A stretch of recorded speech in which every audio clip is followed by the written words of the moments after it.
You get to Sask, man, and that quarterback room was pretty nice with Zach, Kalaros, and David Watford, but you end up getting the job at some point, and then you get the extension, but then you get to 2021. Now, for those that know and have been following the channel, know that really one of the first videos I reacted to for the CFL was the 2021 West Final. And I wanted to talk about that one because for me, it was a swan song of like falling in love with the Riders. But we did talk before we recorded, man. I was really critical of you, and I want to ask, what happened that game? You guys got five. I think it was 5 defensive turnovers. You got the ball back many times, but you were playing in that cold at IG Field. Take us through that game and then leading into 2022 and also your decision not to return to the Riders. Yeah, so basically, one, it wasn't an offensive-friendly game in the first place. But if you look back at that game and you look at the turnovers that were created by our defense, most of them were in their end of the field, right? When they were either in the red zone or they've drove in the way. So a lot of times when we got the ball, it was almost like they had punts anyways. Like we'd get a pick maybe in the end zone. Yeah, it kept points off the board, but we still got to drive the entire field on the best. They were the best statistical defense in the CFL. And so the one turnover we got early on, I think we took it down to like the 15-20 yard line and we scored on that opening drive. And so it's something people ask me all the time. They ask me, about that. How do you get 5 turnovers? And we scored, I don't know, 13 or 17 points. But there's no excuse for getting 5 turnovers and not scoring more than 20 points. And honestly, in a game where you got to have it, but the one caveat to it was the fact that we had to drive the field on a really good defense every single time. And I felt like the crazy thing about it is we were a possession away, which we were driving on, and we score and we win that football game. I think we were down 4. It might have been like 13-17 at the time. And we were driving. Duke Williams makes an incredible catch on 3rd and long, and he gets a concussion. And so he's out. We had Mitch Picton have to come in and replace him, who was standing on the sideline in this negative 30-degree wind chill weather all game long. And now he's got to go in the final drive and try and go make a play against a really good defense that's been playing out there. And so I think it was Nick Taylor made a great break on the ball. And that's just kind of the way the season went for us that year is we were really good at finding ways to be in games. We just never found a way to finish those games. So thinking back on that game, it was one of those games that makes you sick to your stomach because it was like you get in the locker room and you're like, if I could have just done this, if I could have just done this, if I could have just done this. And one of those games you want to immediately watch the film and be like, where did it all go wrong? And I think the biggest thing was in the CFL game, it's so field possession is such a big part of the game, and that we never really had, like, yes, we had 5 turnovers, but if you looked at the starting field position, I would assume we were somewhere around the 15, maybe 20 yard line for most of those drives, which, yeah, offensively, we got to go down and score or kick field goals or get points, but it's tough to do that against their defense. Second thing I think about in that game, I dropped a snap, which is very uncharacteristic in the red zone, and they recover it and took 3 points off the board for us. I overthrew Duke Williams on a wheel route who was wide open, and we just some miscommunication between us two.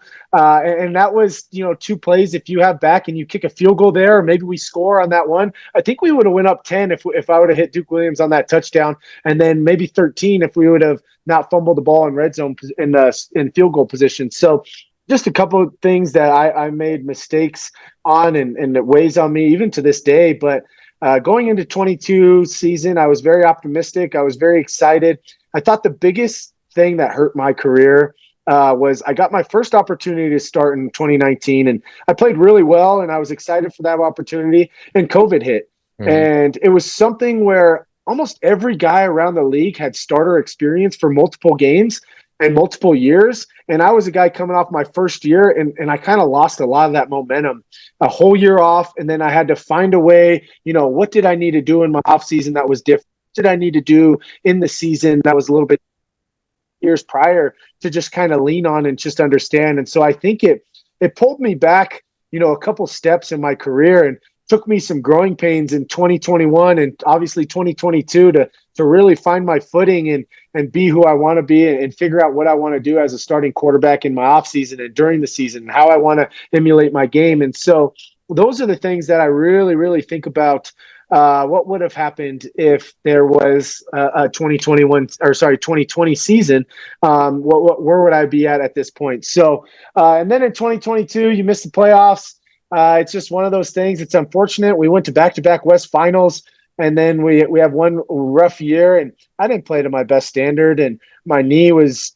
I should have sat more games than I did. I missed one game that year due to COVID, but I wish I would have just taken 2 or 3 weeks, let my knee fully heal, and then just focus on football instead of trying to gut it out, be this hero for the team. But when you're not winning games, you want to do everything you can to help teams win the football game. And it just was one of those years that wasn't my year. And then the offseason hit and kind of writing was on the wall, and they wanted to go a different direction at the quarterback position, which rightfully so. I understood. I didn't play very well. We missed the playoffs, and as we talked about before, it's a fishbowl, and there's a lot of pressure on that football team to perform well. And if you don't perform well, somebody's got to kind of be sacrificed for it. And I was one of those guys, but it all happens for a reason. And when I was in that season, it was so hard on me mentally, physically, just to give everything you got and lose football games. Give everything you got, lose football games. But one of the bright spots, honestly, in that in that year,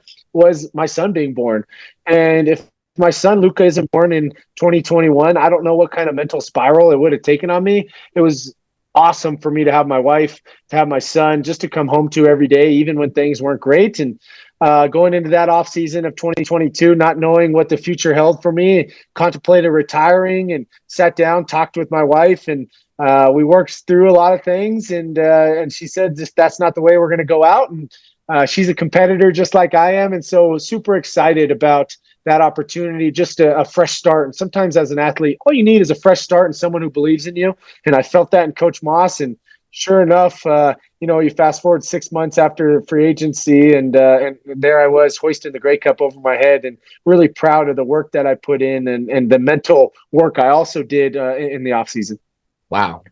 Yeah, a lot to unpack there, right? Yeah, it's a lot. It's a lot. And you did. And my one of the things I was going to piggyback on was how you handled it. And we all know what it's like to be the guy. It's tough. It's tough for someone to be starting the number one QB, and you coming off the back-to-back West Finals and then having a tough season that you guys had. I even said, like, after the BC game, you guys were the most balanced team. And then to go on the streak that y'all had where you guys lost the games and everything like that. But how you handled it, and to know that you contemplated retiring, like, before it even really got started. Like, you got your Grey Cup, even though you weren't the starter, it seemed like you still feel like you had unfinished business. And man, that says a whole lot about your character as a not just as a player, but you rely on your faith, but being consistent. And man, for young folks, I want them to understand, man, hey, there's always another opportunity out there. Am I right? Absolutely. And that's the biggest thing. Like, when the walls are caving in around you, it's so easy to feel like you're being suffocated. But if you just look around, there's going to be a door open somewhere, even though those walls are caving in. You just have to find it, and you got to put in the work to find it. It's not just going to all of a sudden, oh, here's the door. You got to take this exit here to get out of it. It's going to put you through some tough things and test your character, test your discipline, see if you're consistent, like you talked about, see if you show up every day when you're losing football games, see if you're the same guy in the locker room, even though you're losing football games and you're not playing well and you're hearing the outside noise. Like, how do you interact with fans? Are you all of a sudden short with the fans and not giving them the time of day? And that was something I never wanted to become. And I made one slip up in my character in my career, and to this day, it still haunts me. And it was that Calgary game when I was very infuriated with our receivers, and I said some things that I shouldn't have said, and I still get flack to this day, and that still weighs heavy on my heart. Like, I never want to do that again, and never want to speak the way I spoke after that game. And because I've had some conversations with a lot of receivers after that, and just hurt them, knowing that you're saying one thing to them, and then all of a sudden you say another thing to the media, and that's just not the right time, right place. And so I made a vow to myself personally that I'll never do anything like that ever again, because of just how detrimental it was, not only for me, but also for my teammates and being a leader and guys around you.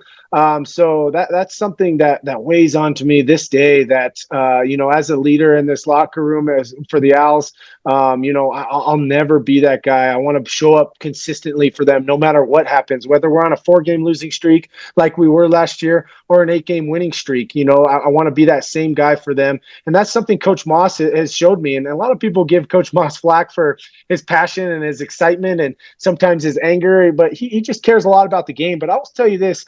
Coach Moss in a locker room is the same guy no matter what happens. He's going to love you up no matter if you're throwing 4 touchdowns for him or throw 4 picks for him. And that's something, one of the reasons why I wanted to play for him as a head coach, because I knew if he gave me that stamp as his starting quarterback, we were going to ride through it together. No matter how bad it got, we were going to ride through it, and he would give me a full season as the starting quarterback. And that meant a lot for me. And so I was extremely excited to resurface with Coach Moss. But yeah, I've learned a lot being thrown into the limelight so quickly, where I wasn't used to being a starter and dealing with media every single day and stuff like that. And so there was a lot of things I learned, and a lot of things I'm very thankful for, that I feel like I wouldn't have learned or wouldn't have become the man I am today if I didn't spend my time that I had in Regina and Saskatchewan.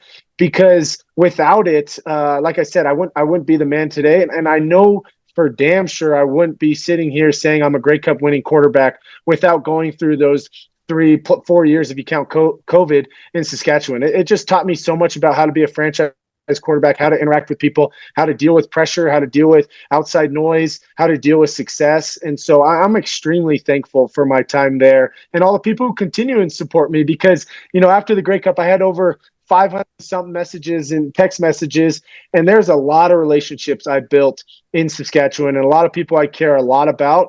And they were riding with me to the end, and just texting me and thankful for me and just rooting me on, and the support, even though I'm wearing different colors. That's what you talked about, the CFL. That's what the NFL doesn't have. It does not have that. It doesn't have other opposing teams texting or commenting on a player and supporting him wearing another team. If you go to another team, and you've seen it in this free agency, you go to another team in the NFL, you're getting death threats, you're getting negative comments, you're getting, hey, you're dead to me. I saw something to Saquon Barkley. Like, yeah, there's going to be a handful of those, but I would say majority of the people that reached out and supported me from Saskatchewan were just truly happy for me to see me be successful.